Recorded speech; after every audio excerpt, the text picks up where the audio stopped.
Hi అండి. ఇవాళ 8వ మంగళవారం అండి నాకు సుబ్రహ్మణ్య స్వామి పూజలో. ఇక ఒక వారం చేస్తే 9 వారాలు పూర్తయిపోతాయి అనమాట.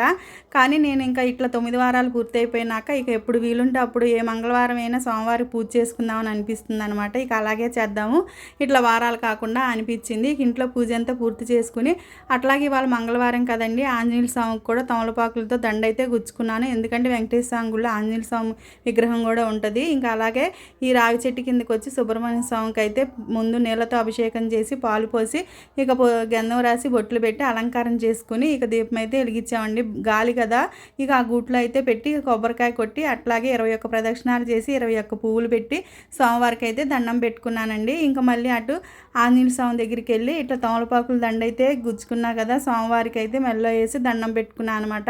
ఇట్లా మంగళవారం పూట తమలపాకులు 11 కానీ 21 కానీ అలా వేస్తే స్వామివారికి ఎంతో మంచిది. వెంకటేశ్వర స్వామికి వార్షికోత్సవాలు జరుగుతున్నాయి అండి, అభిషేకాలు జరుగుతున్నాయి ఇవాళ. ఇంకా ఇంతలోకి ఆర్డర్ అయితే వచ్చింది, అర్జెంటుగా పంపించాల్సిన ఆర్డరు. ఇంకా ఈ పని కూడా పూర్తి చేసుకున్నా. మీకు ఎవరికన్నా సుండిపిండి సోప్ కానీ, కుప్పింటాకు సోప్ కానీ, మంజిస్టా సోప్ కానీ, ఆయిల్ కానీ, షాంపూ కానీ ఏవి కావాలన్నా కూడా మాకు దగ్గర ఈ నెంబర్కి మెసేజ్ పెట్టండి.